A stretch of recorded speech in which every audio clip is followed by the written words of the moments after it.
Hoje, 22 de outubro de 2018, eu estou na Academia Passo Fundo de Medicina e hoje vamos ter aqui uma palestra do padre Ivanir Antônio Rampon, e essa palestra terá como título Saúde e Espiritualidade. O pessoal já está chegando, já tem um grupo grande aqui presente e estamos bem próximos do início da palestra, marcada para as 19 horas. Muito boa noite, senhoras e senhores. Sejam todos muito bem-vindos à sede da Academia Passo Fundense de Medicina, que realiza nesta noite mais uma de suas sessões. Desta vez, nesta noite, uma sessão conjunta da Academia Passo Fundense de Medicina e também da DCE, Associação de Dirigentes Cristãos de Empresa. E para darmos início à sessão desta noite, convido então os dois presidentes das entidades promotoras da sessão de hoje para, por gentileza, virem até a mesa principal. Convido o presidente da academia, acadêmico Pérez Carturi, e o presidente da DCE, Sérgio Ulisses.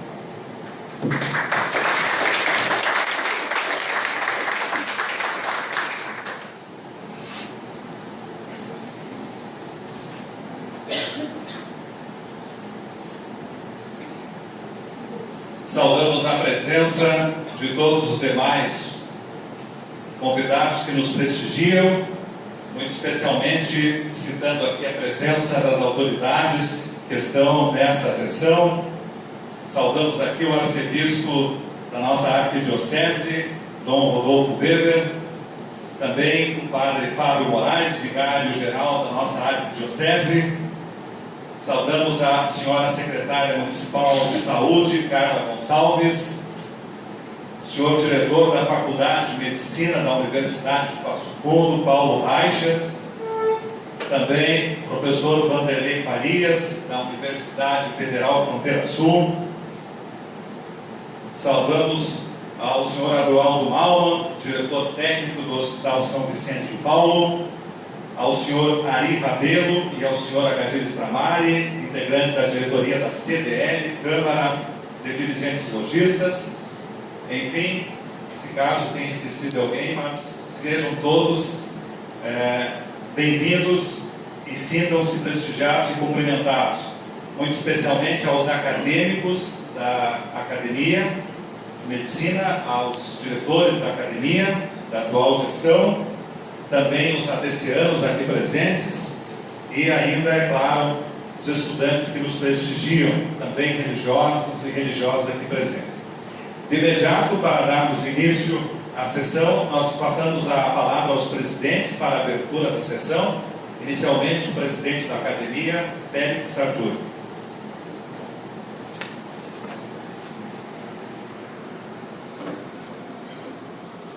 Boa noite a todos.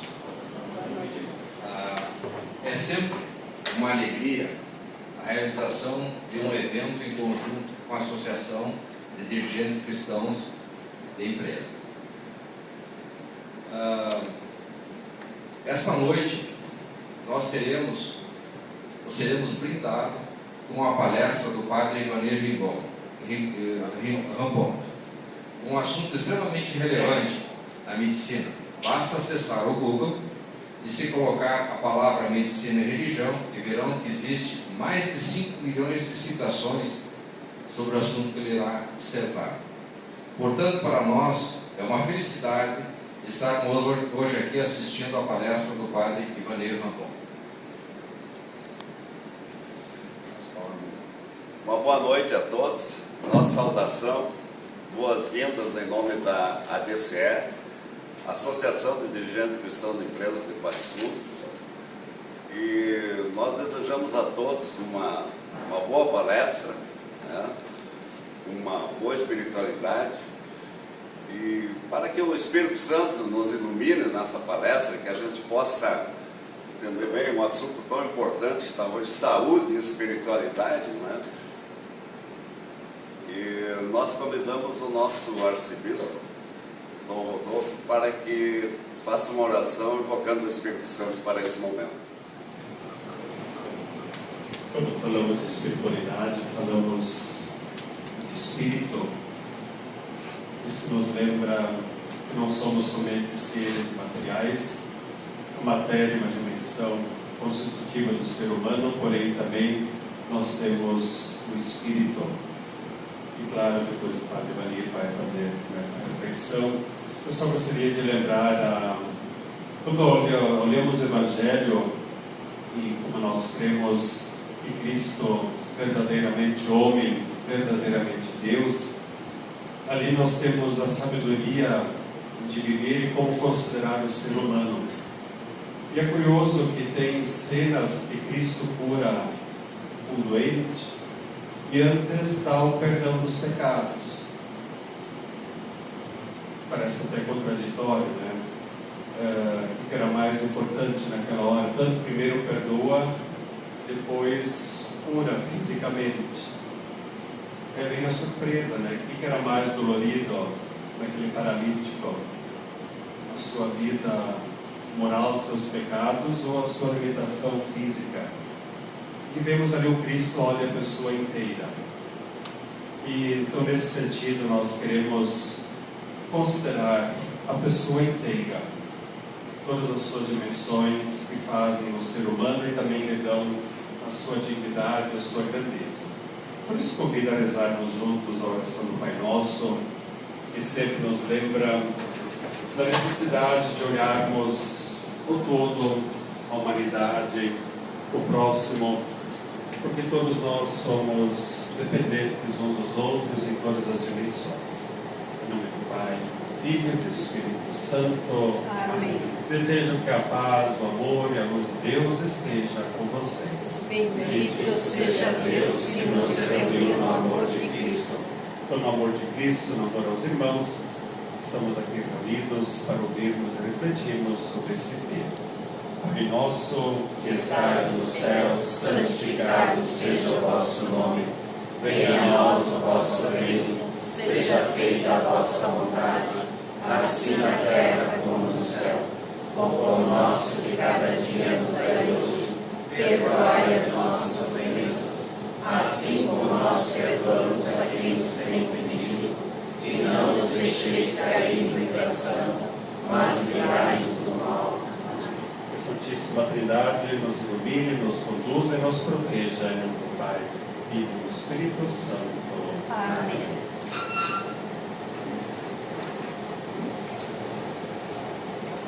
De imediato, convido o Padre Fábio Moraes, vigário-geral da Arquidiocese de Passo Fundo, para falar e apresentar o ilustre palestrante desta sessão desta noite, o Padre Ivanir Rambon. Uma boa noite a todos. Boa noite. Então vou ler um breve histórico da vida do Padre Ivanir Rambon. Ivanir Antônio Rambon é natural de Davi Canavaro, onde residiu até os 15 anos, trabalhando na agricultura e em moinho. Em 1990, ingressou no Seminário Nossa Senhora Aparecida, em Passo Fundo. É formado em Filosofia pela Universidade de Passo Fundo e em Teologia pela ITEPA Faculdades. Cursou mestrado em Teologia Sistemática, com especialidade em Espiritualidade na FAGE, Faculdade dos Jesuítas de Belo Horizonte, e doutorado em Teologia Espiritual na Pontifícia Universidade Gregoriana de Roma. É presbítero da Arquidiocese de Passo Fundo desde janeiro de 2001, atuando em diversas paróquias e atividades das arquidioceses de Passo Fundo, Belo Horizonte e Treviso, Vêneto, Itália. Escreveu diversos textos e livros, destacando-se O Caminho Espiritual de Dom Helder Câmara, Paulo VI e Helder Câmara, Exemplo de uma Amizade Espiritual, publicado também em italiano, e Francisco e Helder, Sintonia Espiritual. Atualmente é coordenador da pós-graduação e professor em diversos cursos da Faculdade do ITEPA, coordenador arquidiocesano de pastoral e colaborador presbiteral na paróquia Sagrado Coração de Jesus, aqui em Passo Fundo. Então, este é o breve histórico do padre Ivanir Antônio Rambon. Boa noite.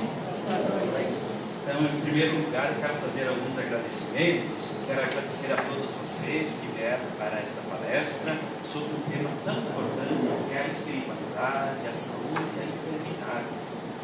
Um tema, de fato, como o Roberto dizia no início, muito importante e também muito desconhecido.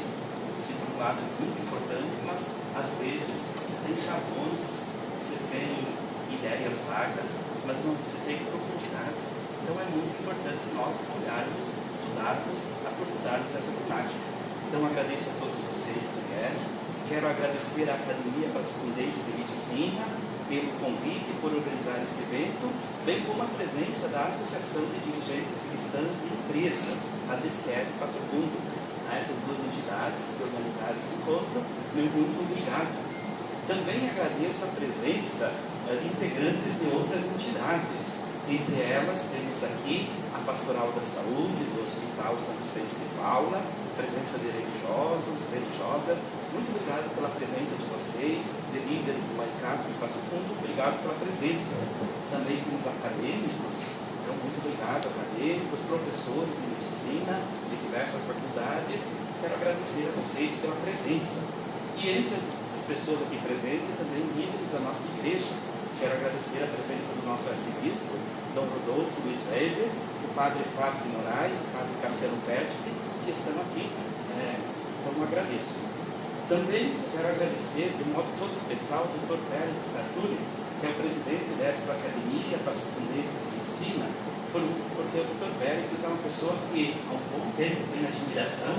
Nós conversamos muito, Dr. Pérez? A consulta é muito cumprida, Nós ficamos conversando, e é uma pessoa que tem admiração e que torceu muito para que esse momento acontecesse.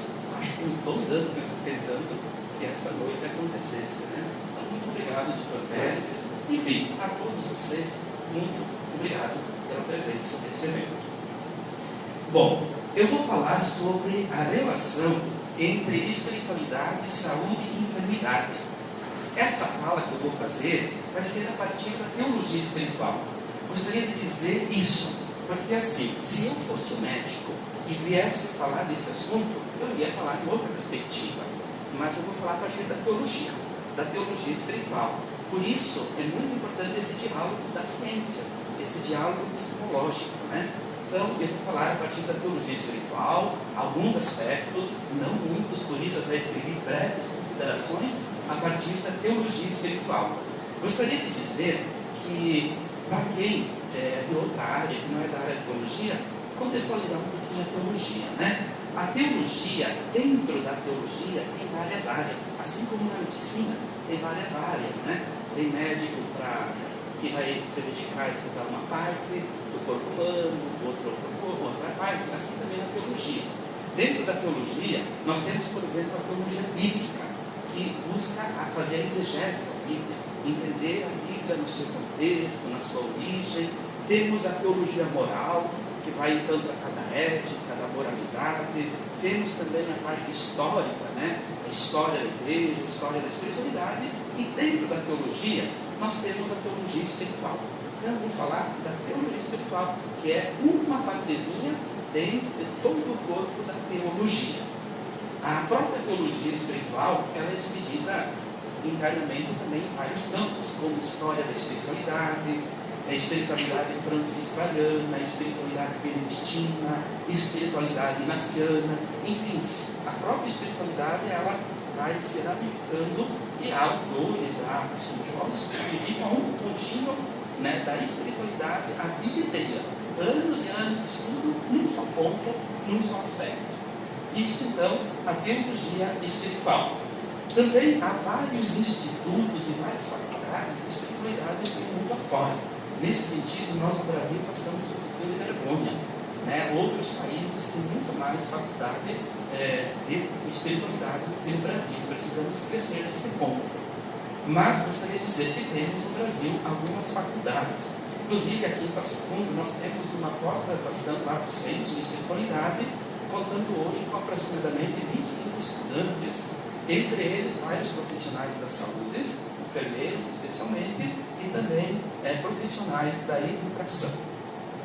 Bom, então vamos falar sobre espiritualidade, saúde e enfermidade, breves considerações a partir da teologia espiritual. Começo com um pensamento de Dom Helder Câmara.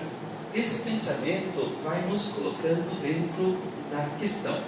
Dom Helder diz assim: há verbos que jamais devemos conjugar. Um exemplo fácil de entender: jamais conjuguemos o verbo odiar. Deus é amor. O ódio é o anti-amor, é o anti-Deus. Como odiar se o ódio nos afasta de Deus? E além do mais, o ódio envenena a nossa vida, faz mal, não só a nossa vida espiritual, mas a nossa própria saúde física. Dom Rodolfo, quando ele veio aqui para a oração, ele chamava a atenção nesse aspecto, e Dom Helder também chamou a atenção. Quer dizer, o ódio. O ódio faz mal para a espiritualidade, mas acaba não fazendo mal só para a espiritualidade. Quantas doenças físicas que surgem por causa do ódio, da raiva, do rancor acumulado lá dentro, aquilo lá cozinhando, e aquilo faz mal para nós, faz mal para as outras pessoas que convivem com nós. E não só faz mal, o ódio é uma doença espiritual, o Papa Francisco vai falar isso num dos seus textos, o ódio é uma doença espiritual, mas não só, ele também tem consequências físicas. Então, esse pensamento, ele chama a atenção para essa última frase. E além do mais, o ódio envenena a nossa vida, faz mal, não só a nossa vida espiritual, mas a nossa própria saúde física. A dimensão espiritual, ela é constitutiva do ser humano. Nós podemos dizer assim, que a espiritualidade todo ser humano tem espiritualidade. Inclusive um ateu tem espiritualidade. Porque a espiritualidade, antes de ser religiosa, ela é antropológica, ela é humana. Todos os seres humanos têm espiritualidade. Mesmo uma pessoa que se diz ateu, tranquilamente tem espiritualidade. Um detalhe, pode ser uma espiritualidade, inclusive, mais madura do que certas espiritualidades religiosas. O que seria espiritualidade? Eu não vou entrar nos termos, né? O termo vem de nefesh, do hebraico, não vou entrar na questão hebraica, ali na questão dos termos, mas diria assim, a espiritualidade trata da inspiração que nos faz viver. A espiritualidade trata do sentido da vida. Qual é o sentido da minha vida? Esta é a minha espiritualidade. Então, a espiritualidade trata do sentido da vida. Todos nós, seres humanos, temos espiritualidade, temos um sentido para a vida. Pode não ser o melhor, pode não ser o mais correto, mas temos sentidos para viver. Uma pessoa pode ter atingido um nível espiritual e depois regredir. Pode estagnar e pode avançar. E pode avançar até o último dia da vida, inclusive, pode avançar na espiritualidade. Há uma profunda relação entre espiritualidade e saúde, espiritualidade e enfermidade. Felizmente, no âmbito da medicina, há grupos de profissionais que não se prendem a uma visão instrumental do ser humano. E no âmbito da espiritualidade, há a superação da visão entizada do ser humano que supervalorizava a sobrenaturalidade. Até há um tempo atrás, infelizmente, havia na medicina pessoas que entendiam o ser humano como um punhado de células, que deviam ser estudadas, que deviam ser curadas, mas o ser humano não é um punhado de células. O ser humano é muito mais complexo. Por outro lado, na área da espiritualidade, se preocupava muito em salvar a alma, a sobrenaturalidade, e se esquecia dos corpos. Havia então uma entização. Hoje, os dois âmbitos perceberam que as duas visões são reducionistas e que precisam ser superadas, e inclusive que é preciso um diálogo. Um diálogo entre a medicina e a teologia espiritual ou a espiritualidade. Por quê? Porque precisa do diálogo. Porque nós não somos apenas um punhado de células, nem uma sobrenaturalidade desmerecedora do corpo humano. Uma visão não reducionista aborda com naturalidade a espiritualidade da corporidade. Para quem estuda espiritualidade, hoje tem vários autores que abordam a espiritualidade da corporeidade. Olha que interessante. Espiritualidade do corpo. Parece numa visão elitizada, dualista. Corpo é uma coisa, espírito é outra. Não. Hoje se estuda a espiritualidade da corporeidade. Então, nós podemos dizer que hoje é essa visão dialógica, de ajuda mútua, de troca de saberes. Para compreender a relação espiritualidade e saúde, a teologia espiritual busca seus referenciais básicos na Sagrada Escritura. E é muito interessante a Sagrada Escritura. Para quem não é chegado à Bíblia, pode pensar que a Bíblia é um livro de 2000 anos atrás, atrasado, sem as novidades, afinal não tinha WhatsApp na época, né? Não. A Bíblia continua talvez um dos livros mais atuais que existem. A palavra de Deus é a mais nova boa notícia para a humanidade. A palavra de Deus ainda é viva, ainda é atual. E a teologia espiritual vai encontrar, e bem interessante, seus referenciais básicos na Sagrada Escritura. Também são referências aos modelos espirituais, falarei um pouco mais deles daqui a pouquinho, mas também as descobertas das ciências médicas e outros conhecimentos afins. Então, quais são as três grandes fontes da teologia espiritual? Primeiro, e imprescindível, as Sagradas Escrituras. Depois, os modelos espirituais e depois, as ciências. As outras ciências, elas são muito importantes, inclusive a ciência médica. Hoje, nós temos, dentro da teologia espiritual, disciplinas que vêm médicos trabalhar conosco, né? Porque são muito importantes. A primeira fonte é a Sagrada Escritura. E aí, para a gente entender como é importante a Sagrada Escritura, é importante olhar para a história de Israel. Israel tinha três características que o faziam um povo diferente de todos os povos do passado. A primeira característica é que Israel, ele tinha a fé em Javé. Ele chamava Deus de Javé.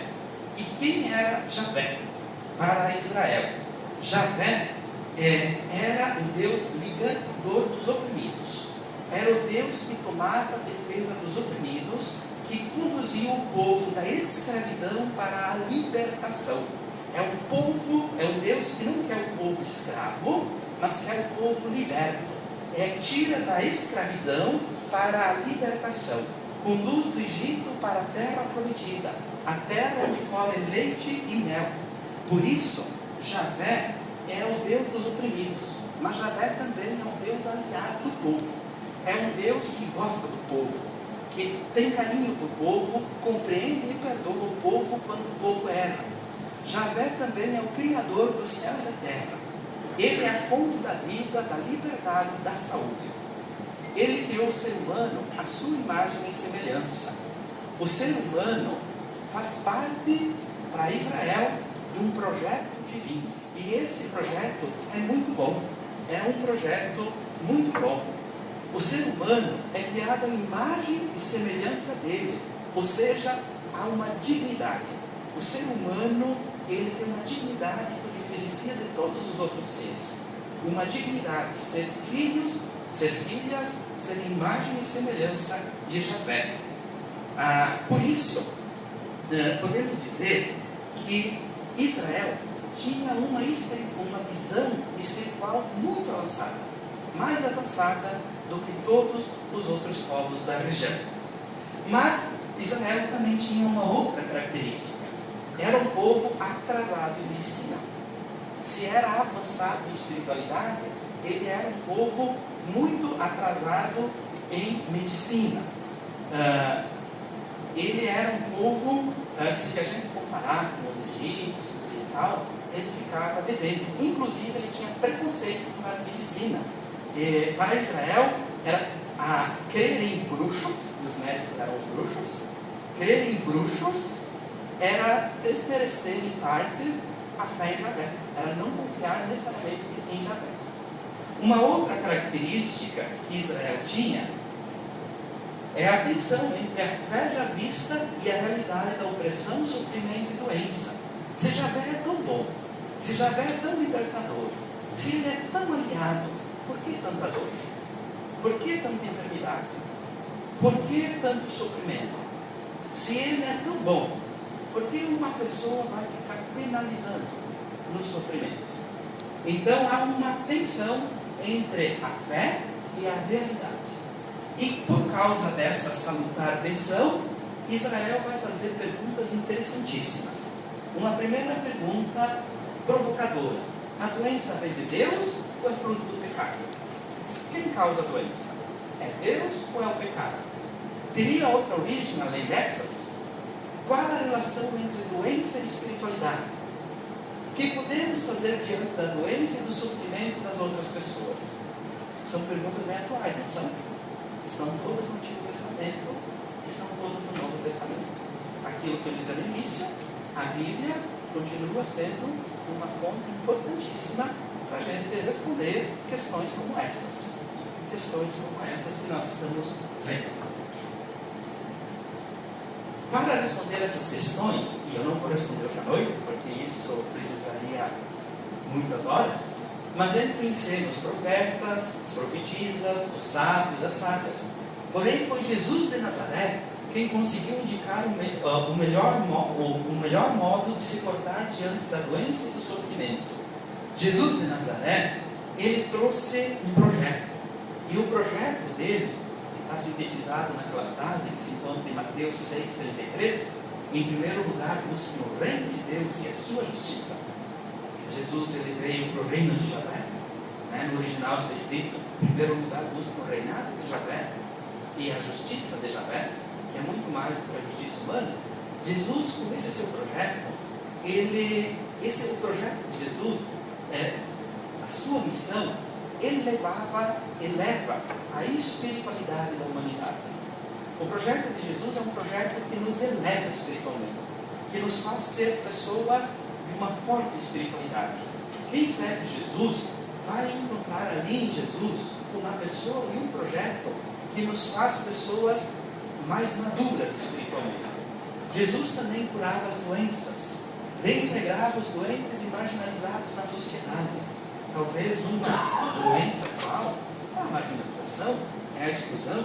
E Jesus, ele reintegrava, ele promovia a misericórdia. Aliás, ele ensinava muito a misericórdia. Nosso Papa Francisco até convocou um ano extraordinário da misericórdia, nos recordando desse detalhe de Jesus, desse detalhe que não é um detalhe, é profundo. Jesus também cuidava das carências e vulnerabilidades da vida. De fato, ele passou por toda parte fazendo bem, pois veio para que todos tenham vida e vida em abundância. Além da Bíblia, e eu acho que falando dessa fonte por hoje está bom, mostrando que a Bíblia, portanto, é uma fonte interessantíssima para estudarmos a espiritualidade, agora eu vou falar do modelo espiritual. E eu convido vocês para olharem para esta figura. Esta figura aqui, ela se encontra em Greccio, na Itália, naquele local onde Francisco de Assis fez o primeiro presépio da história. Na verdade, o segundo. O primeiro foi o real de Jesus Cristo, que aconteceu lá em Belém. Mas o segundo presépio, ou chamado também o primeiro, o presépio. E reparem essa figura, nós temos ali Francisco, e nós temos Francisco cuidando de leprosos, mas não só ele, tem outras pessoas cuidando de leprosos. Também vemos uma pessoa que está beijando o cordão de Francisco. Fiquei me perguntando, por que beijar esse cordão? Todos sabem que o cordão que os franciscanos usam, eles representam várias coisas, mas tem 3 nós, e os nós recordam os 3 votos que fazem: o voto de pobreza, obediência e castidade, para melhor se doar aos próximos. Então, um doente está beijando esses 3 votos, dizendo que esses 3 votos são importantes para a vida, para a espiritualidade dos leprosos. Mas eu também coloquei essa foto porque mostra um pouco a medicina da época. Os remédios, naquele copo lá, são remédios. Francisco de Assis foi uma pessoa muito doente e cuidou muito do doente. É considerado um dos mais importantes modelos espirituais. Voltarei a falar dele daqui a pouquinho. Quem são os modelos espirituais? Modelos espirituais. Para a gente entender os modelos espirituais, vamos pegar uma outra cena. Por exemplo, assim, na educação, quem são os modelos de professores? São aqueles professores que se destacaram. São aqueles professores que tiveram uma vida altamente educativa, e essas pessoas passam a ser modelos da educação. Quem são os modelos espirituais? São aquelas pessoas que tiveram um grande desenvolvimento espiritual, acima da média, e se tornaram modelos. Olhando para eles, nós aprendemos a viver a nossa espiritualidade. Assim como olhando para os grandes médicos, se aprende a ser médico. Olhando para os grandes professores, se aprende a ser professores. Assim são os modelos espirituais. Geralmente eles foram servidores dos enfermos. Pessoas que gastaram a vida cuidando de enfermos, ou às vezes as duas coisas. Em Francisco nós vamos encontrar as duas coisas. Um homem muito enfermo, extremamente enfermo, e ao mesmo tempo um cuidador de leprosos. Até fazendo uma propaganda, nós estamos iniciando um observatório de bioética aqui em Passo Fundo. Alguns de vocês participam, eu vejo o Vanderlei, o Rodolfo, a professora participa, né? E a gente já está elaborando alguns textos. Eu já estou pensando em escrever um texto sobre isso, né? Sobre Francisco de Assis e a bioética. Tem muita coisa interessante para a bioética em Francisco de Assis, né? Muita coisa interessante. Mas os servidores dos enfermos e enfermos. Modelos porque nos oferecem gramáticas para o nosso caminho espiritual. Por exemplo, quando a gente é criança e a gente vai lá na primeira série, a professora vai ensinando A, B, C, e a gente vai aprendendo letrinha por letrinha. Depois a gente começa a juntar as letrinhas. E aí sai a palavra e de repente sai o texto. Os modelos espirituais, eles nos oferecem as gramáticas para juntar as letrinhas da nossa espiritualidade e fazer o texto da nossa espiritualidade. Então, os modelos espirituais nos oferecem as gramáticas espirituais para o nosso caminho espiritual. Sem dúvida, a tradição espiritual cristã nos oferece uma quantidade inumerável de modelos espirituais. Alguns conhecidos e milhares anônimos, que se empenharam no cuidado da vida e da saúde das pessoas, especialmente dos pobres. E por causa, antes disso, então é interessante, a tradição espiritual cristã existe na nossa sociedade um anticlericalismo. Quando se olha para a igreja, a primeira coisa que alguns lembram é a cruzada. A cruzada da igreja fez cruzada, matou um monte de gente. Ou então se lembra a Inquisição, essas coisas. Na verdade, se olha, é um olhar muito parcial. A maior tradição espiritual da humanidade se encontra na igreja. Os grandes modelos de espiritualidade da humanidade, boa parte deles são cristãos, a maioria católicos, também de outras tradições cristãs, evangélicas. Mas então assim, a tradição espiritual cristã nos oferece uma quantidade inumerável de modelos. Alguns conhecidos e milhares anônimos, que já morreram e nós nunca soubemos deles, mas que foram pessoas que cuidaram da vida, da saúde, especialmente dos pobres. E por isso, tem essa citação de um ex-jesuíta, Inácio Estrela, que faleceu ano passado, um grande estudioso dessa área, e ele nos diz essa frase. Até se vocês não se importam, eu convido para nós lermos juntos essa frase. Vamos ler? A maior dignidade do ser humano é a sua vocação para a santidade. Um mundo sem santidade seria um mundo sem sentido, um mundo vazio, angustiante. Mas a vocação para a santidade faz com que os homens busquem a perfeição, a justiça, a paz, se ponham a serviço dos seus irmãos.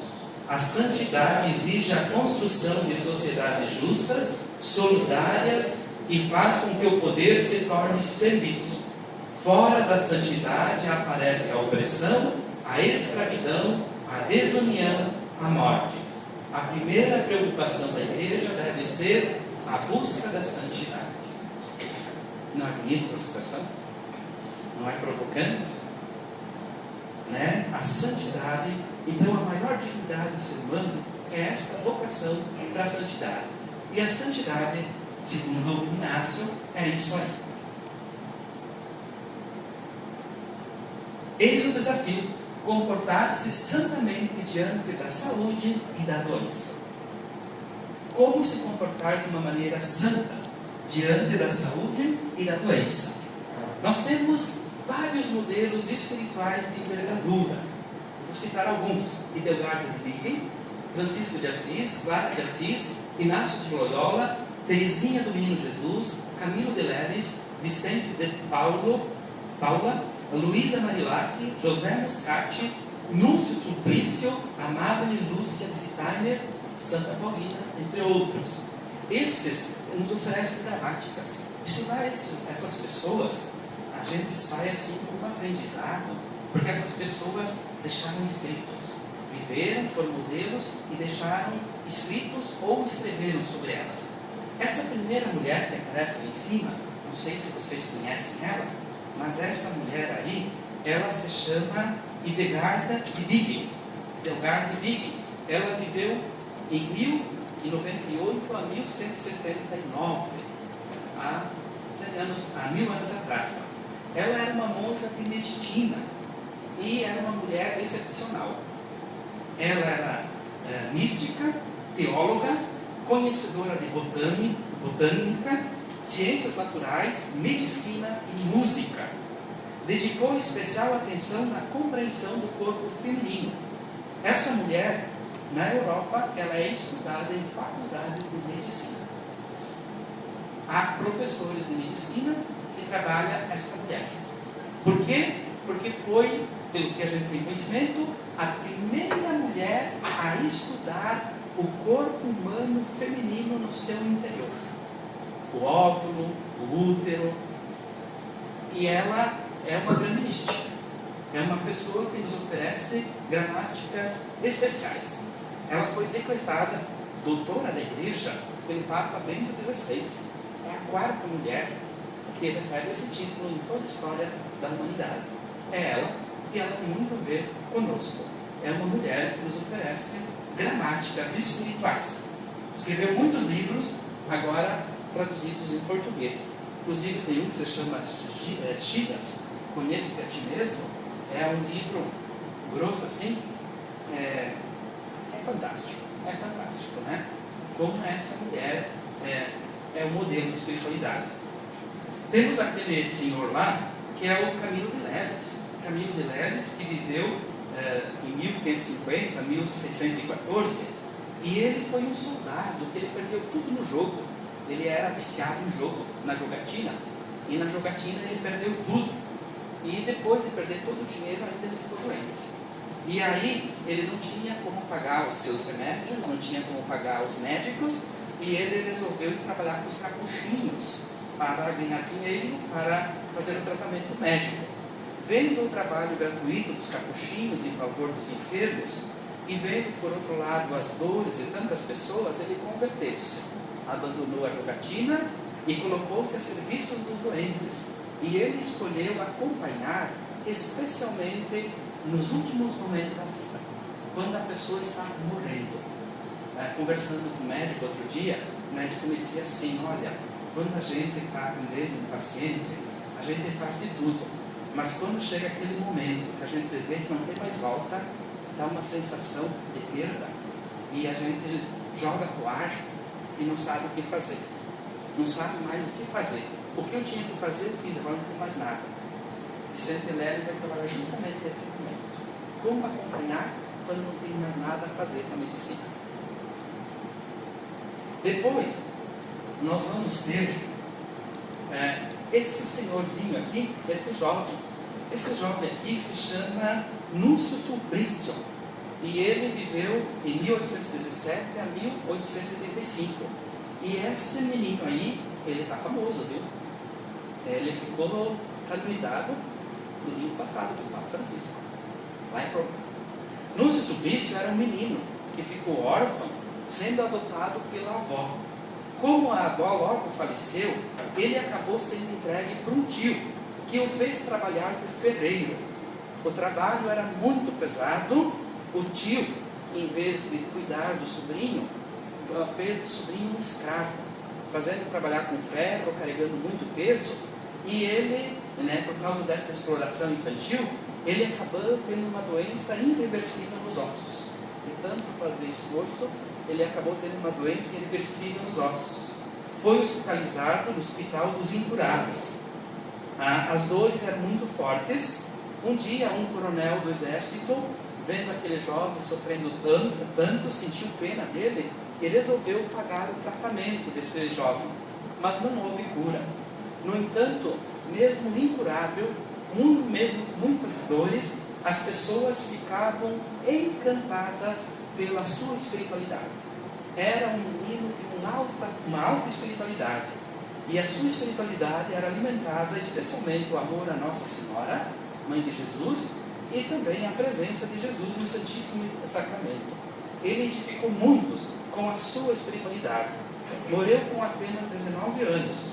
Foi canonizado no último dia 14 de outubro pelo Papa Francisco, juntamente com São Paulo VI e Santo Gustavo Nero. Ele foi canonizado com estes e outros. E é muito interessante porque em Roma está acontecendo o sínodo para a juventude e o Papa, nesse sínodo, quis canonizar um jovem. E o jovem que foi canonizado é esse jovem aí, que é um modelo de uma pessoa doente, muito doente, mas com uma espiritualidade exemplar.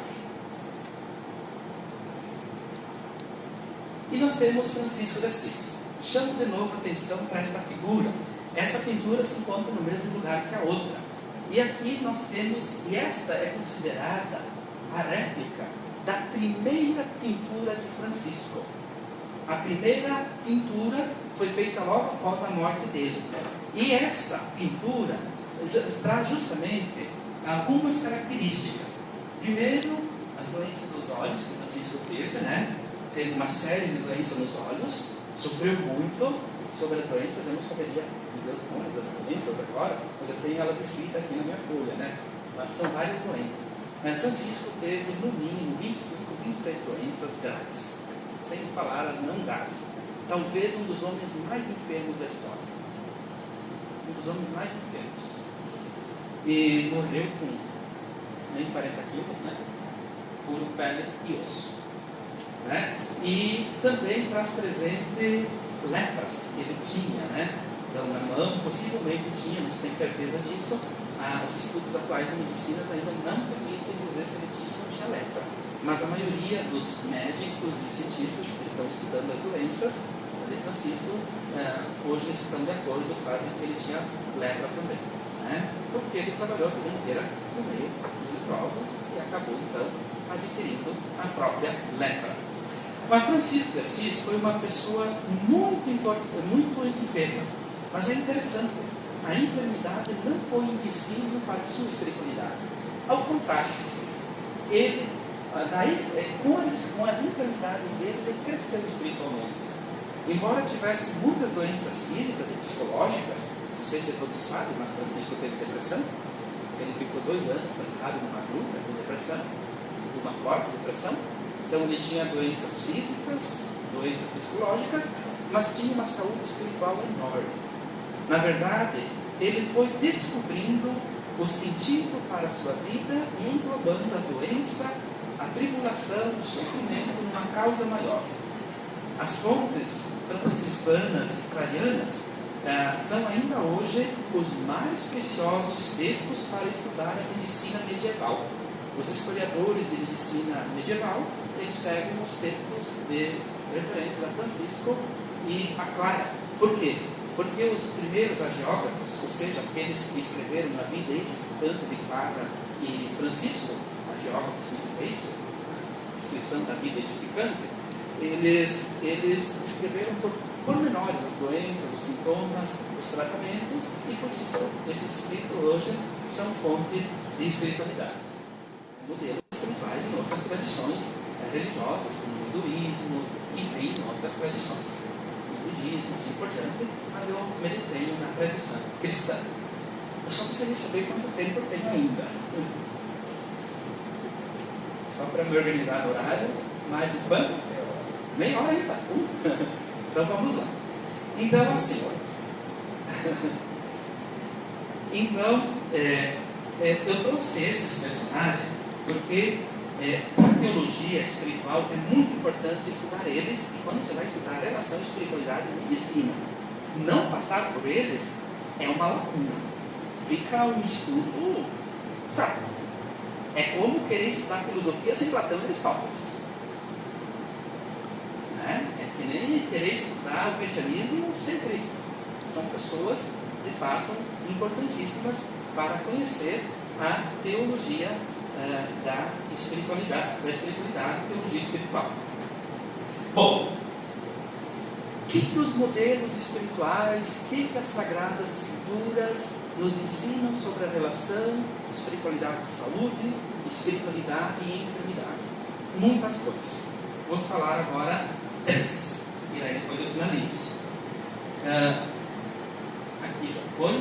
Primeira coisa, todos os autores, ao falar da saúde espiritual, como o que quer ter saúde espiritual, né? Por exemplo, Francisco, ele não tinha saúde física, ele não tinha lá uma grande saúde psicológica, mas ele tinha uma grande saúde espiritual.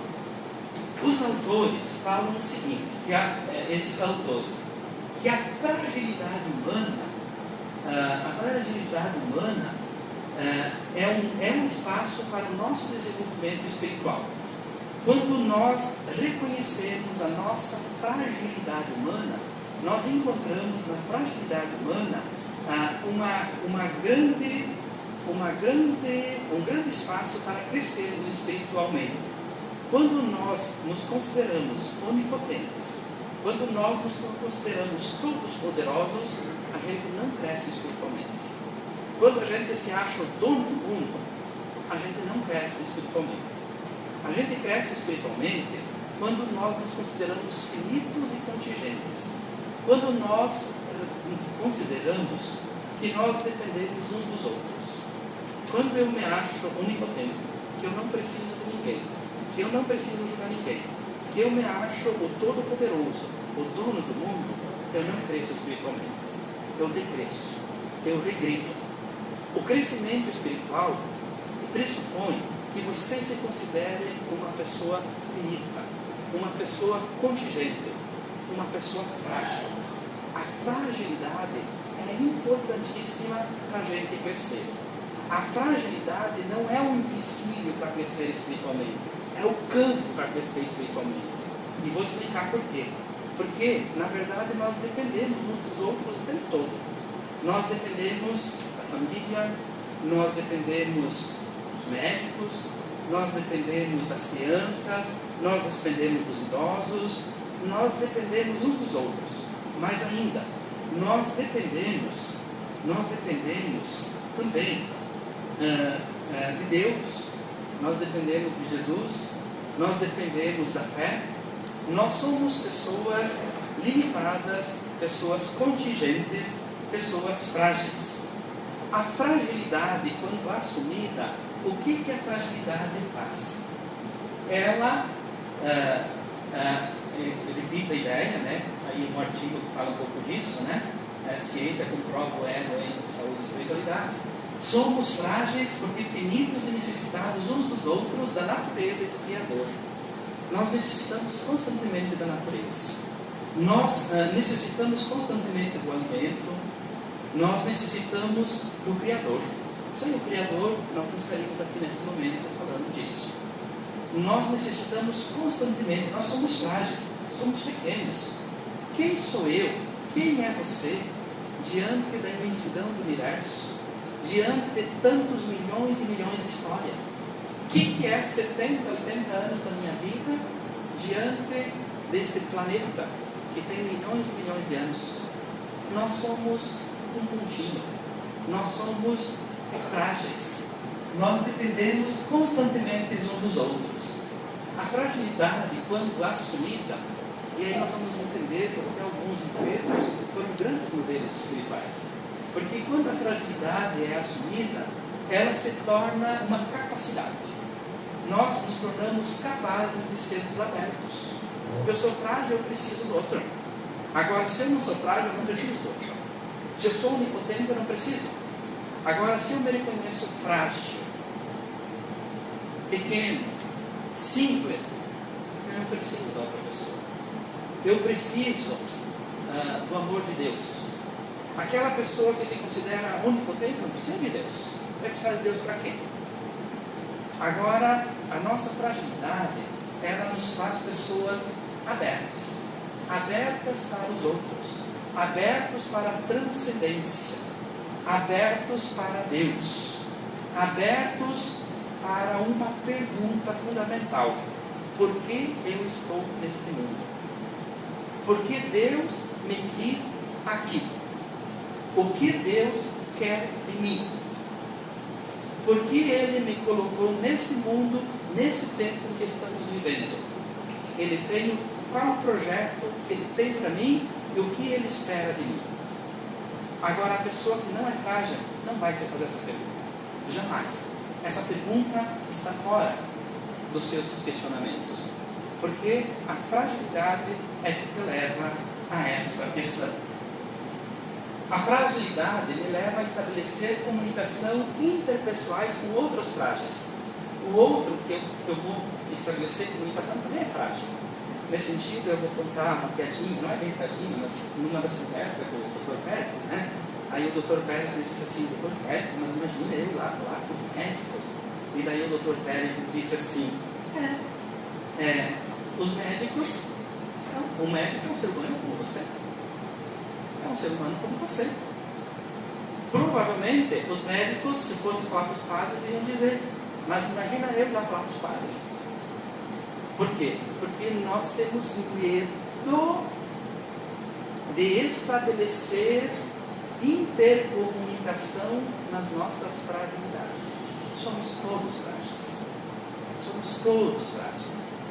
E essa fragilidade não é um problema, é uma solução.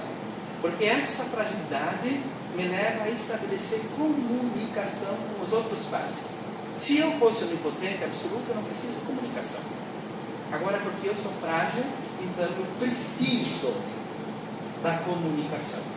Eu preciso da relação. Eu preciso da outra pessoa. A fragilidade nos ajuda também a buscar resistências comunitárias. Sozinho não tenho força, mas juntos nós temos mais forças. A comunidade passa a ser importantíssima para aquela pessoa que se considera frágil. Aquela pessoa onipotente, ela não precisa de comunidade, ela não precisa de grupo, ela não precisa de associação. Agora, aquela pessoa que se sente frágil, então ela precisa se unir, ela precisa se organizar para ter resistências coletivas. A nossa fragilidade também nos leva a morrer ao egoísmo e viver verdadeiramente. Todos nós somos egoístas. O egoísmo está dentro de nós.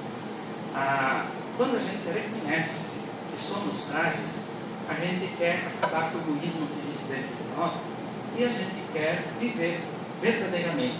Porque o egoísmo, na verdade, nos impede de viver. Aquela pessoa egoísta, que foi a vida toda egoísta, quando chega nos últimos momentos da vida, se arrepende. Se arrepende. O Evangelho de hoje, para quem acompanha a liturgia diária, Jesus conta uma parábola de um homem que só se preocupou em ter dinheiro, e daí Jesus chamou ele de louco. Por quê? Porque ele era rico para si, mas não era rico para Deus. Como que ele seria rico para Deus? Ele seria rico para Deus se ele tivesse morrido ao seu egoísmo e tivesse se solidarizado com os outros, tivesse unido as suas fragilidades com as fragilidades dos outros. Era muito rico para si, mas diante de Deus não tinha riqueza nenhuma. Morreu sem nenhuma riqueza para levar para Deus. Toda a riqueza que ele tinha ficou neste mundo. Não levou nada. Não teve nada para levar, porque ele viveu no egoísmo. Então, o alerta de Jesus é isso, né? Que nós precisamos constantemente matar o egoísmo que existe dentro de nós para poder viver verdadeiramente. Paradoxalmente, após uma enfermidade física, o ser humano pode fazer uma profunda caminhada espiritual. Exemplo, Santo Inácio de Loyola. Aí para Santo Inácio. Não sei se vocês sabem bem a história de Santo Inácio, mas Santo Inácio ele tinha um sonho. O sonho desse jovem, Inácio, né, era ser tipo um soldado, digamos hoje, da rainha da Espanha.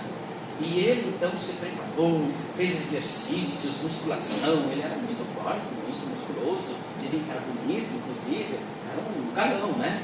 Era um galão. A vida dele era ser um forte soldado e trabalhar para a rainha. E ele pensava que com isso, inclusive, ele ia ganhar dinheiro, ia ter uma fortuna, ia crescer, ia fazer uma carreira militar.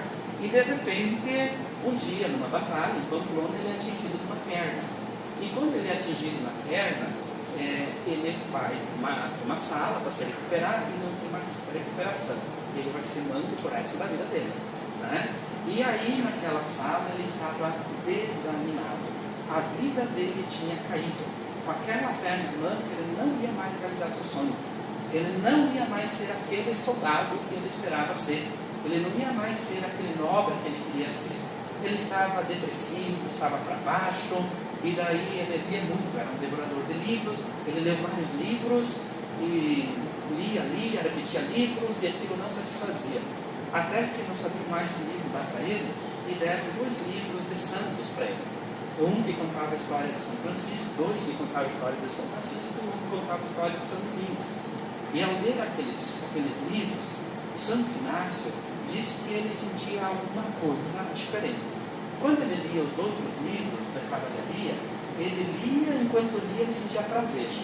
Mas quando chegava ao final, ele sentia um vazio dentro, muito vazio.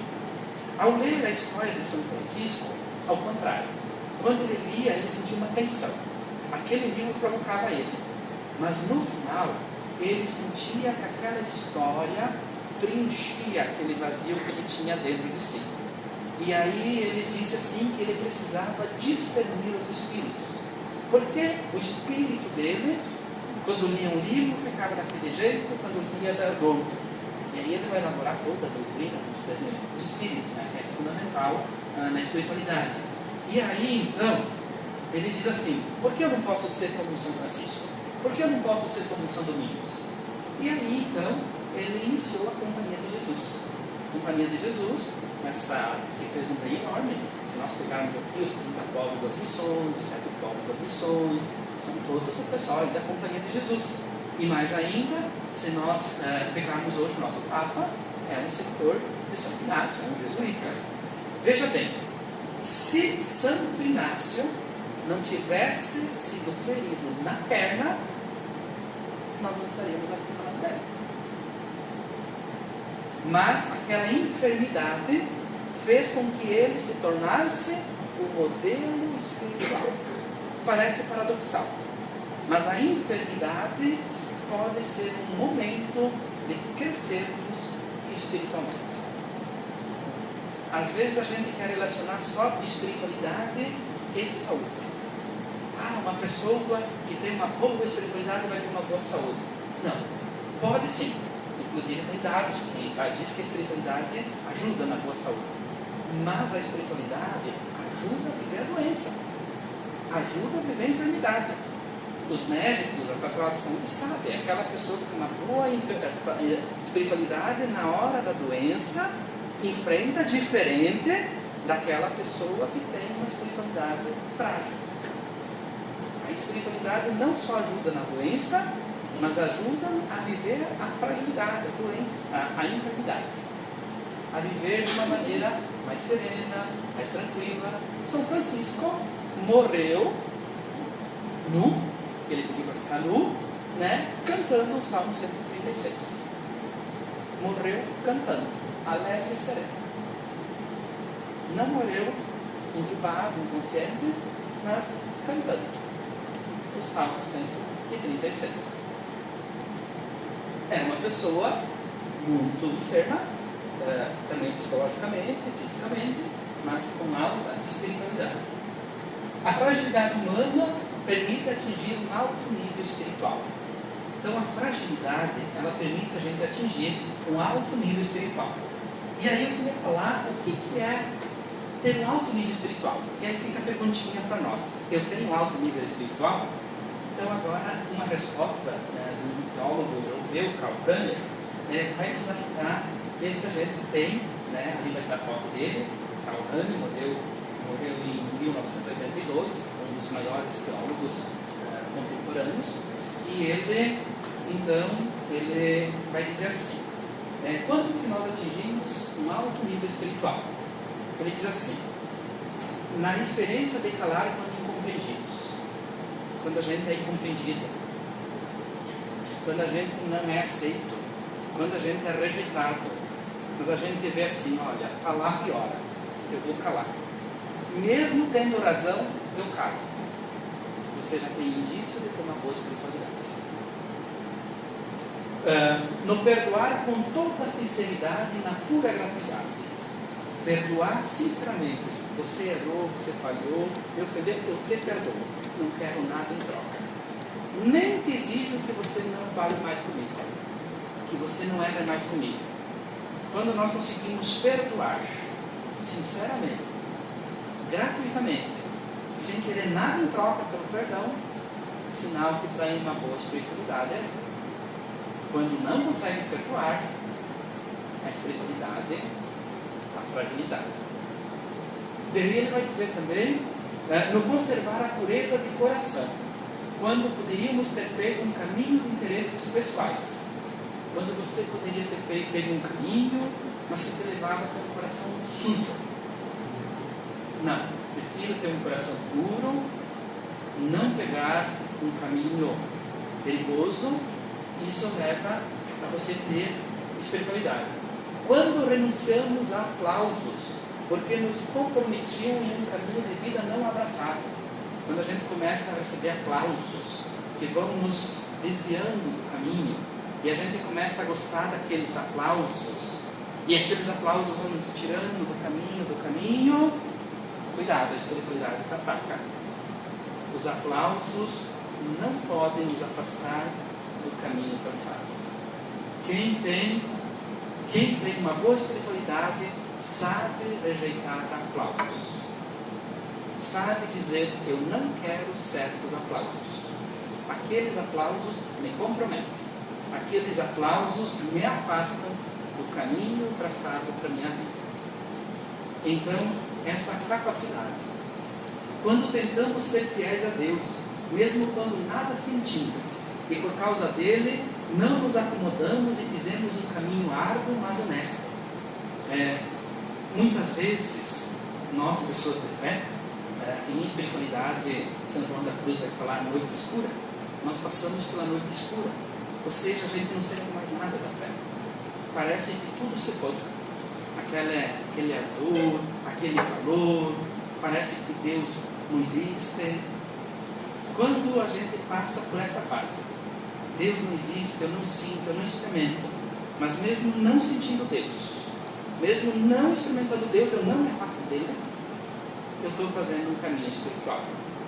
Na verdade, São João da Cruz vai dizer, Deus está me preparando para batalhas maiores. É o momento que Deus está trabalhando sem a gente perceber. Para quem gosta de poesia e poesia espiritual, o cântico de São João da Cruz, fantástico, literatura espanhola, melhor da literatura espanhola, inclusive, é uma obra, são as obras da espiritualidade, São João da Cruz. E ele vai falar nisso. Também, a gente fazer esse caminho honesto. Quando aceitamos nossos limites e até falhas morais sem revoltas e lamúrias, mas abraçando com coragem nossa existência. Todos nós temos limites e temos falhas morais. Só que nós podemos, diante dos nossos limites, das nossas falhas, fazer lamúrias. Porque Deus me abandonou, porque... Não, quando a gente aceita, eu sou assim, eu sou frágil, né? Eu tenho que trabalhar a partir disso. Então eu posso crescer. Até que a gente não se aceita como a gente é, a gente não cresce. Para a gente crescer, a gente precisa se aceitar. Eu sou assim. Eu tenho essas qualidades e tenho esses defeitos. Quando eu reconheço que eu tenho essas qualidades e esses defeitos, eu posso crescer. Até que eu não reconheço, eu não cresço. Porque eu vou estar vivendo numa ilusão. Numa ilusão. Agora, quando eu consigo reconhecer, eu consigo crescer. Fica a perguntinha então. E eu, você? Como que está o nosso nível espiritual? Se a gente consegue fazer isso, segundo Karl Rahner, nós estamos crescendo. Se a gente tem dificuldade, precisamos crescer espiritualmente. Só que não crescer nisso, interessante, a gente vai saber viver bem na saúde e na doença. Não só na saúde, mas na doença. Pessoas que conseguem viver assim, saberão viver a doença de uma maneira diferente.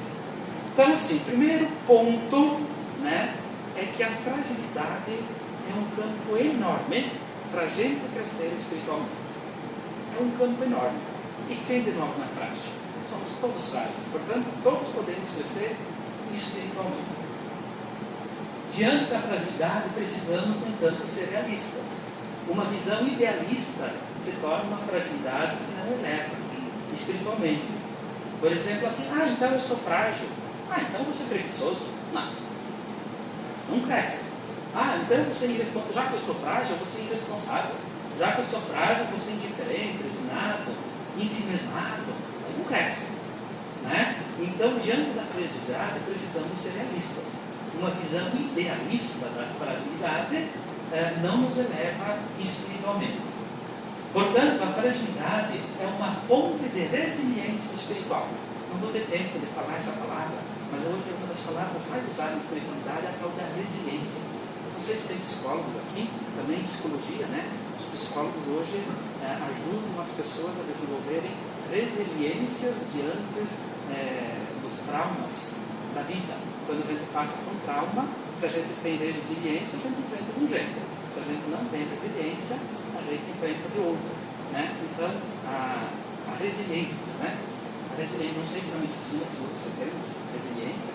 Se usa? Se usa, né? Várias ciências estão usando esse termo, né? Resiliência é um termo que vem da física, falando bem rapidinho, que vem da física quântica, né? E que hoje se tornou um termo interdisciplinar, né? E hoje, por incrível que pareça, é um dos termos mais usados em espiritualidade. Como ajudar a população a criar resiliência espiritual. O erro não é nos reconhecermos frágeis, mas onipotentes absolutos. Nós podemos pensar que seria um erro a gente se reconhecer frágil, não? É um acerto. O erro é quando a gente se acha onipotente absolutos, que tratam as outras pessoas como subalternos inferiores, e a nossa casa comum como objeto de uma exploração irracional num desmedido afã de enriquecimento. Essa citação aqui é do documento de Aparecida, é um documento do episcopado latino-americano. O episcopado latino-americano vai dizer assim, que é um erro, quando nós nos consideramos onipotentes e absolutos. Porque quando nós nos consideramos onipotentes e absolutos, o que nós fazemos com os outros? Os outros vão ter que nos obedecer. Os outros vão ter que nos servir. Os outros vão ter que fazer tudo para mim. Eu vou considerar o outro inferior. Eu vou considerar o outro com preconceito, com racismo, com um monte de outras coisas. Por quê? Porque o outro é inferior. Eu sou melhor. Né? Por quê? Porque eu sou onipotente. Porque eu sou todo poderoso. Mas também o que a gente vai fazer com a casa comum? A gente vai transformar a nossa casa comum em um objeto de lucros. E, na verdade, a nossa casa comum não é para essa exploração irracional, nesse desmedido afã de enriquecimento. Quando nos reconhecemos frágeis, nós mudamos a nossa relação com as pessoas e com o meio ambiente. Com o meio ambiente também. Talvez o meio ambiente está tão mal assim, porque nós estamos nos achando os donos do mundo. E nós não somos os donos do mundo. Somos passageiros nesse mundo. Ali é o Papa Francisco abraçando o imigrante, né? Chegou na Europa, e esse migrante, não sei se vocês sabem, mas ele foi morar no Vaticano, junto lá com o Papa. Era um migrante siriano, foi morar com o Papa. A onipotência, no entanto, é uma grande fraqueza e uma dilatada mentira. Então, quando nós nos consideramos onipotentes, na verdade, é a nossa grande fraqueza. Qual é a grande fraqueza da humanidade? Se considerar onipotente. Não se considerar fraco é a nossa grande fraqueza. Por quê? Porque nós fazemos todos esses estragos e não crescemos espiritualmente. E a onipotência é uma mentira, porque na verdade nós não somos. Somos frágeis. E muito frágeis. Segundo ponto que os modelos espirituais trazem é a força curativa da espiritualidade. Interessante, aqui eu acho que interessa mais os médicos, né? A espiritualidade tem uma força curativa. A espiritualidade tem uma força curativa própria do poder da fragilidade. A força curativa não vem da onipotência. A força curativa vem da fragilidade. Não se trata, portanto, de mágica ou esoterismo, mas de potencialização de energias altamente positivas que existem dentro de nós, como o amor à vida, a abertura aos demais, a capacidade de dar e receber o perdão, de viver unido à fonte da vida. Todos nós temos essas energias altamente positivas dentro de nós, todos. Todos nós temos amor à vida, temos. Todos nós temos aberturas aos demais. Todos nós temos capacidade de dar e receber perdão, de viver unido à fonte da vida. Mas quando nós nos consideramos onipotentes, todos poderosos, a gente não desenvolve essas energias. Quando nós nos consideramos frágeis, nós desenvolvemos essas energias. E aí, quando vem uma enfermidade, a gente acumulou resiliência espiritual para enfrentar. Quando nós não fazemos isso, nós temos menos resiliência espiritual. A força espiritual não desvaloriza as outras forças, tipo a força curativa da medicina, mas ao contrário, potencializa. Os médicos sabem que quando encontram uma pessoa espiritualizada, é diferente do que quando encontram uma pessoa pouco espiritualizada até na resposta ao tratamento, a certas doenças e assim por diante. A medicina não detém o monopólio do diagnóstico da cura. A espiritualidade desperta energias regenerativas da vida que a medicina não tem controle racional. A realidade da enfermidade é maior do que captamos pela razão. Chama atenção essa figura, me chamou a atenção. Né? Essa figura é uma réplica, um desenho a partir de um quadro do Michelangelo, que está na Capela Sistina, que é a criação de Adão. Mas é muito interessante porque colocaram aqui, como se chama isso aqui na medicina? Então, Adão é criado por Deus, fonte da vida, né? Aqui tem toda a questão, para quem entende, é uma coisa preocupada, toda a questão da criação, da liberdade, mas aí o autor colocou ali o eletrocardiograma, né? Mostrando assim, que a medicina não detém o controle racional, não detém o controle de todas as forças regenerativas que existem no ser humano. E vou explicar isso com essa frase aqui. No ser humano, nós, falando do ser humano, nós, há, além da racionalidade médica, além de toda a racionalidade filosófica, teológica, né, há caminhos da vida interior, da intuição e da oração. E aí eu queria falar um pouquinho do nosso mundo interior. Nosso mundo interior. Todos nós temos um mundo exterior, não é verdade? Olhando para o nosso mundo exterior, no mundo exterior nós temos árvores, temos estrelas, temos o sol, temos a chuva, temos as outras pessoas, não é verdade? Mas além do mundo exterior, todos nós temos um mundo interior. Existe um mundo dentro de nós. E os espirituais dizem assim, que o mundo interior que existe dentro de nós é tão grande ou até maior que o mundo exterior. dentro de nós existe um mundo, tão grande ou até maior do que o mundo de fora. Dentro de nós existe sol, existem estrelas, dentro de nós existem árvores, existem pessoas, existe Deus. Nós temos um mundo exterior e um mundo interior. A medicina, as ciências, elas controlam por método empírico o mundo exterior. O mundo interior, elas não dão conta. Esse mundo interior não dão conta. E esse mundo interior, às vezes, é maior que o mundo exterior. Por isso que algumas pessoas que têm esse mundo interior tão bonito, têm reações tão bonitas perante os outros seres humanos, especialmente os seres humanos frágeis. Tem um teólogo que ele chega a dizer assim, analisando a crise ecológica, ele diz assim, o mundo ali fora está tão envenenado, está tão poluído, porque aqui dentro também está envenenado, está poluído. Só quem tem um interior tão envenenado, tão poluído, pode envenenar e poluir tanto o mundo aí fora. É preciso despoluir a nossa interioridade. Nós estamos muito poluídos no nosso mundo interior. Para resolver o problema lá do mundo exterior, não vai se resolver se não resolver o problema do mundo interior. E esse mundo, a espiritualidade, é uma palavra importante a dizer. Também, todos nós temos o mundo da intuição, que eu vou falar muito, por causa do horário, e também o mundo da oração. Da oração bem rapidinho. Esse mundo da amizade com Deus. Esse mundo da amizade com Deus, quando a gente é amigo, amiga de Deus, nossa, como a amizade com Deus faz bem. Aquelas pessoas que costumam fazer o exame de consciência, o que é o exame de consciência? Toda noite, quando você vai dormir, antes de fechar os olhos, silêncio, diante de Deus. E passa todo o teu dia. Ó Deus, hoje eu fiz assim, de manhã eu comecei assim, encontrei aquela pessoa, Deus, eu fui grosso com aquela pessoa. Fui grosso.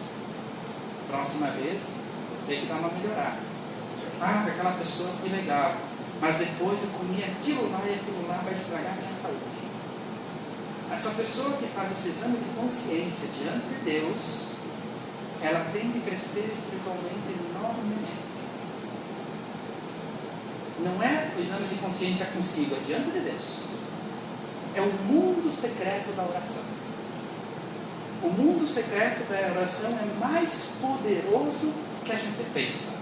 E oração aqui não é repetir fórmulas, mas é justamente essa profunda amizade com Deus. Penso que no mundo de hoje falta amizade com Deus. As pessoas lembram de Deus nos momentos de necessidades, mas não têm uma amizade cotidiana, diária com Deus. É muito importante essa amizade com Deus. Deste mundo interior, da intuição, da oração, vem grandes surpresas. Em muitos casos, médicos se surpreendem com a rapidez com que alguém se recupera, ou como em situações tidas como irreversíveis, alguém se recupera e consegue a cura. Um exemplo hipotípico de uma mulher, recentemente na Itália, que ela devia abortar a criança, não tinha chance nenhuma de ter a criança. Essa mulher tinha um alto nível espiritual, tem, incrível, e ela, nessa sua oração, ela pediu graças por intercessão de Paulo VI, e no dia agora da canonização de Paulo VI, estava ela lá com a sua criança, provando, bem dizendo a Deus. Todos os médicos tinham dito, aquela gravidez não ia chegar ao final. A mulher estava lá, dando graças a Deus, com a criança no colo. Como entender? Forças regenerativas que nos escapam, que vêm de outro mundo, que vêm do mundo da intuição, que vêm do mundo da oração e que vêm do mundo interior. Último ponto, a espiritualidade desperta a dimensão imorredora, ou seja, a imorredora vem de morrer. E morrer é não morrer. Todos nós temos a dimensão do não morrer. E quem desperta essa dimensão do não morrer é a espiritualidade. Ou seja, a espiritualidade ensina a viver o presente. Sabemos que aqui não temos morada permanente. Nos enterros, eu gosto às vezes de falar isso, que às vezes nós vivemos nesse mundo como se nós não fôssemos morrer. Mas aqui 100 anos, eu garanto a vocês que estão todos aqui 100 anos todos estaremos mortos. Todos. Nenhum de nós vai estar vivo. Não vai ter remédio, não vai ter medicina, que aqui 100 anos todos iremos morrer. Só que nós somos uma geração que estamos vivendo como se não fôssemos morrer. E por isso vivemos mal. Porque saber que vamos morrer ensina a gente a viver.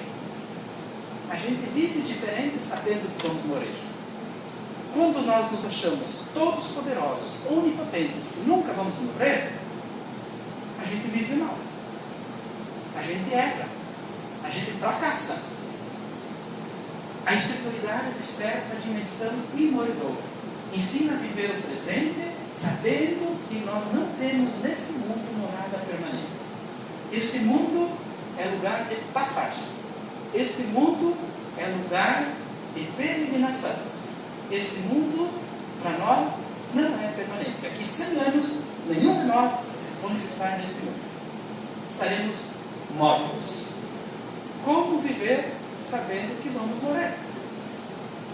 Pergunta bem simples. Se eu descobrisse que amanhã, essa hora, eu vou morrer, o que eu faria nessas 24 horas? E o que eu não faria? Essa questão nos leva ao sentido da vida. Entendendo? A morte me leva a pensar no sentido da vida e também no sentido da morte. Permite, a entrega nas mãos de Deus. Ajuda a mergulhar na dimensão terrestre, na existência da dimensão celeste. A morte torna-se uma passagem para uma energia espiritual plena. Por isso São Paulo podia dizer: onde está, ó morte, a tua vitória? Quer dizer, a morte é uma passagem. Ela não tem a última palavra, mas ela é uma passagem. Porque ela não tem a vitória. A vitória cabe à vida.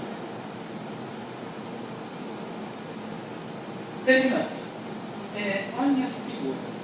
Essa figura é um pai e um filho. Um pai e um filho. Aquele filho, ele nasceu, como todos nós, pequenino, frágil. Não podia comer, não podia beber, tinha que trocar as fraldas, uma fragilidade total. De repente, aquele menino foi crescendo e ele foi desenvolvendo forças. Aquele pai agora é frágil. Vieram os anos, aquele pai que criou aquele menino agora é cuidado por aquele menino. Houve uma fragilidade, houve um desenvolvimento, voltou à fragilidade. Todas as etapas da vida têm as suas fragilidades. Não é porque eu não sou adulto que eu não tenho fragilidade. Eu tenho, mas é diferente da fragilidade da criança e é diferente. Nós somos todos frágeis. Essa figura mostra o abraço do pai e do filho, mas é um abraço de duas fragilidades. Daí vem a frase: a espiritualidade continua sendo muito importante, porque nos mostra a nossa verdadeira fraqueza e, consequentemente, a nossa verdadeira grandeza. A espiritualidade mostra essas duas coisas: a nossa verdadeira fraqueza. Nós somos todos fracos, não somos onipotentes, mas ela também mostra que ali está justamente a nossa verdadeira grandeza. A nossa verdadeira grandeza está no abraço. Está no abraço. E esse abraço é possível quando a gente reconhece fragilidades. Senão a gente não consegue abraçar o outro. O abraço da fragilidade é a nossa grandeza espiritual. A falta do abraço é uma fragilidade que não eleva espiritualmente. A fragilidade que leva espiritualmente é aquela que me leva a abraçar fragilidades. E aí finalizo com essa figura. Esse menino aqui, um dia de chuva, carregando o seu irmãozinho. Aí perguntaram para ele: é pesado? E ele respondeu: não é pesado, é meu irmão.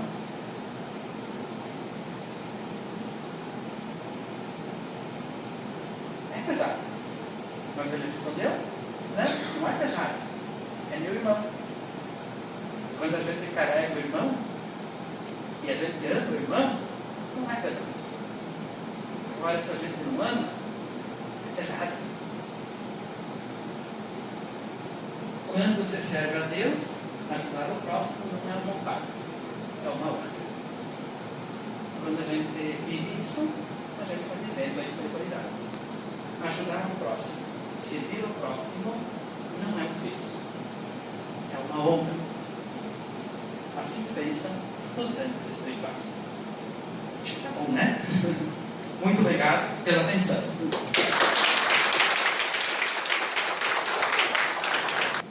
Bom, estamos abertos então a perguntas para o Padre Ivanir.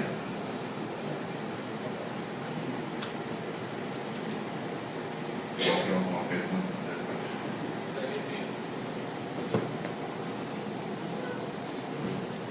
Gostaria de cumprimentar a Padre Ivanir, no primeiro momento, pelo trabalho, por ter nos possibilitado esse conhecimento também.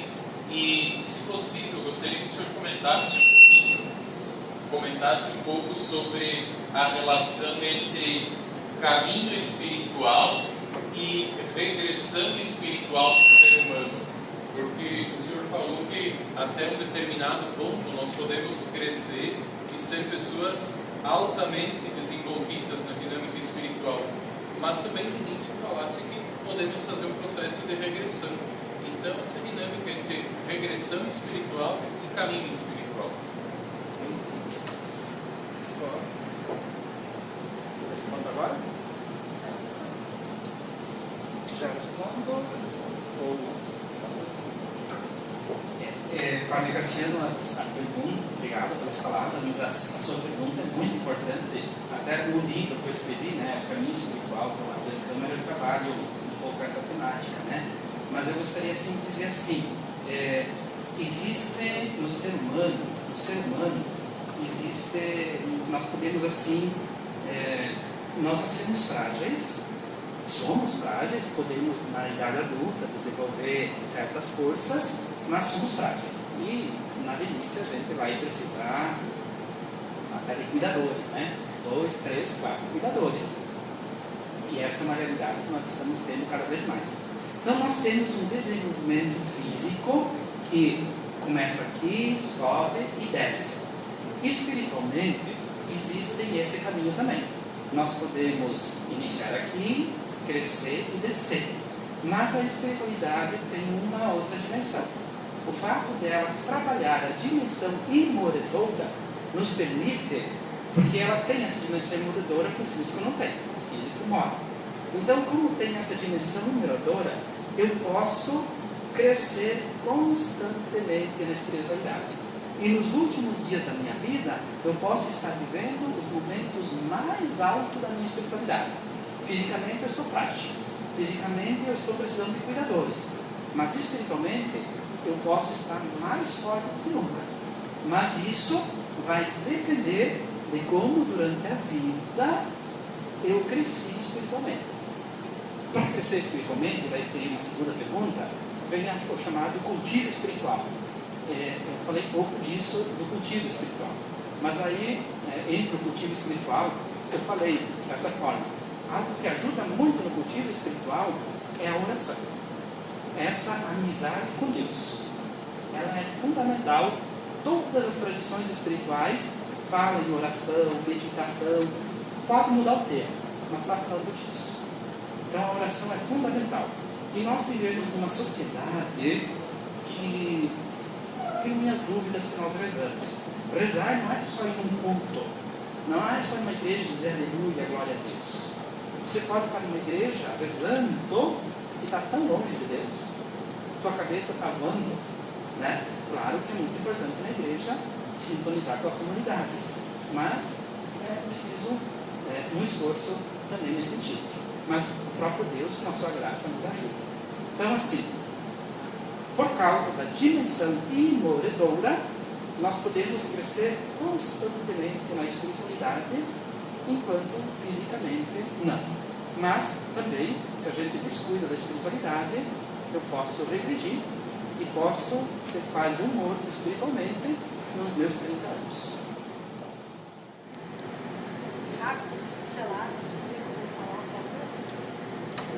Obrigada. Sobre a intuição, vou falar bem rapidinho, porque tem muito material. Todos nós temos uma dimensão intuitiva dentro de nós. A gente intui. Por exemplo, assim, essa intuição muda de pessoa para pessoa. Existem pessoas super intuitivas, né? E pessoas menos intuitivas, né? Eu conheci uma pessoa, quando eu morava em Belo Horizonte, que ela tinha uma intuição muito grande.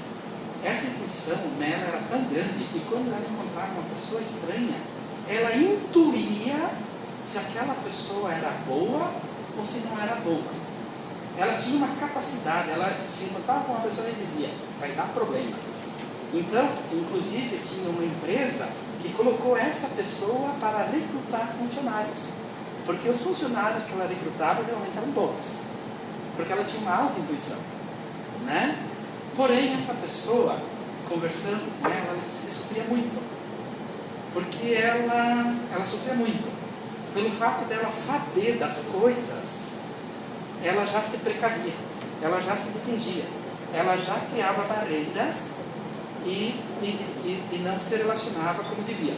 Então, nós poderíamos dizer, a intuição é algo bom? Sim, é algo bom, mas também pode ser um problema, né? Então, o que é a intuição? É essa capacidade de a gente ter a experiência da vida, incluir que certas coisas vão ou não vão acontecer. Nasce com a pessoa ou ela desenvolve? Desenvolve com a pessoa desenvolve a intuição, né? Pessoas desenvolvem. Geralmente as pessoas que desenvolvem intuição, as pessoas intuitivas, elas são pessoas que têm os sentimentos à flor da pele. Tem a flor da pele. Sempre, por exemplo, a tristeza mais intensa, a alegria mais intensa, e por isso elas tendem a ser mais intuitivas. Todos nós temos intuições. Pessoas têm mais, outras não. A intuição, no caso da medicina, ajuda por quê? Porque a pessoa pode intuir até uma doença que vai ter no futuro. E como ela intui, ela começa a se cuidar, a se prevenir nisso. Padre, hoje a gente vive uma realidade, opiniões muito duras no mundo inteiro. Aqui no Brasil agora a gente vive uma eleição bem complicada. Há pouco tempo a gente acompanhou nos Estados Unidos também uma eleição complicada. Na Itália a gente viu a briga que aconteceu entre o presidente e o primeiro-ministro. E daí, no meio de tudo isso e de tantas discussões, em que no WhatsApp existem verdades que a ciência não tem autoridade de contestar, a gente tem a voz do Papa Francisco, que é alguém que fala para que em visitas aos doentes, no serviço pastoral dos padres, na convivência dos cristãos, a gente saiba ouvir. E aí tem essa contraproposta, essa realidade tão oposta do nosso tempo. Como a gente conseguir superar a barreira do não ouvir para cultivar a espiritualidade, sendo que, pelo que o Senhor nos mostrou, em outras palavras, a espiritualidade é basicamente o exercício do amor. Muito boa questão, Miguel. Assim, Miguel, nós vivemos no Brasil, no mundo, uma grande crise política. Acho que todos os lados concordam que vivemos uma crise política. Mas eu diria mais, na verdade a crise política não é a maior crise. A maior crise do mundo hoje é espiritual. E só por causa dessa crise espiritual que acontecem em todas essas outras crises.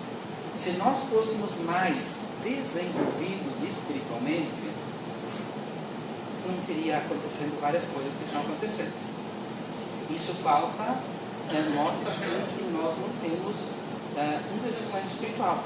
Porque quando eu não tenho um desenvolvimento espiritual, o outro não é adversário, o outro é inimigo. Aí eu tenho que destruir o outro, eu tenho que acabar.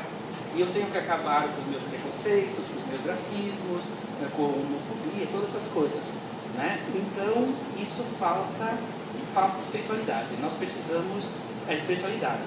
O Papa Francisco é um exemplo de espiritualidade. Olha como ele trata as pessoas. Olha como ele trata os mais frágeis, os mais pequeninos, os últimos, né? É incrível. E isso não é uma encenação. Todo mundo percebe que não é uma encenação. O Papa não ensina. Ele é assim. Ele é assim.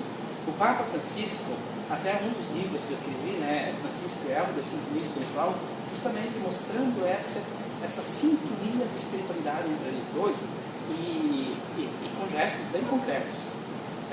Depois, assim, um gesto que mostra a espiritualidade do Papa Francisco. Todas as sextas-feiras, ou quase todas, o Papa Francisco vai para uma periferia. Ele abandona o Palácio Apostólico, né, e ele vai para uma periferia. Num hospital de crianças com câncer, numa casa de idosos, ou no meio dos migrantes, e ele passa a tarde inteira com essas pessoas frágeis. Ali ele cresce espiritualmente. A fragilidade, ele cresce. Então, diria assim, e o que ele vai fazer lá? Ele vai lá ouvir, vai lá conviver, vai lá beijar, rezar. E se a gente perguntar para o Papa Francisco, provavelmente ele vai responder, os melhores momentos da vida dele são na sexta-feira à tarde. Mas todos nós temos dentro de nós, todos nós sabemos disso, mas todos nós, falando teologicamente, né, consequência do pecado original, não vou falar disso, mas todos nós temos dentro de nós uma força que a gente sabe que é assim, mas nos afasta disso. Daí é o egoísmo. Nós precisamos desenvolver o amor. Por isso que você falou muito bem, dizendo, né, que a espiritualidade, no fundo, trata do amor.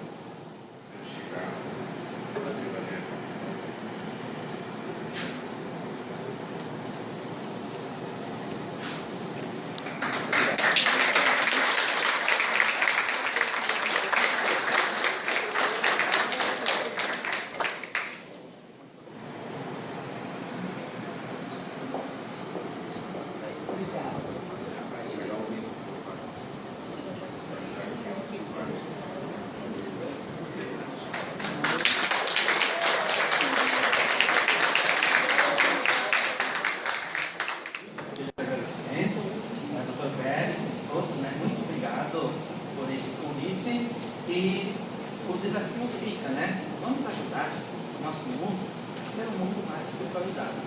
Penso que todos nós, sejamos da igreja, religiosos, religiosas, bispos, padres, sejamos da área médica ou das duas, né? Podemos contribuir com isso, né? Nós, quando vamos no médico e a gente percebe que o médico tem uma boa espiritualidade, a gente sai feliz. Quando a gente vai no médico, a gente vê que o médico não tem uma boa espiritualidade, a gente fica um pouco triste. E eu acho que vocês, a mesma coisa, né, conosco. Então, muito obrigado a todos por participarem desse momento.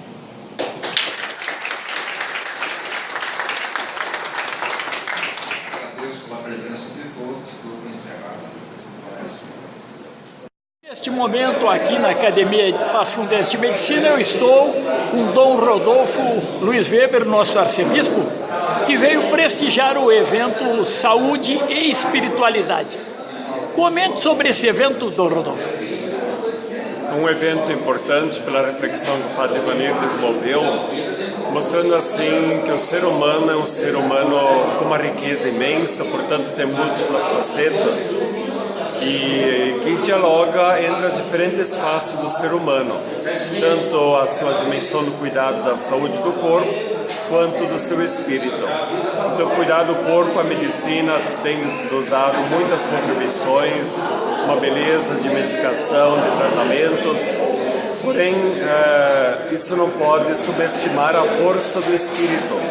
O ser humano é um ser de espiritualidade, que tem uma dimensão que as coisas materiais, técnicas não preenchem.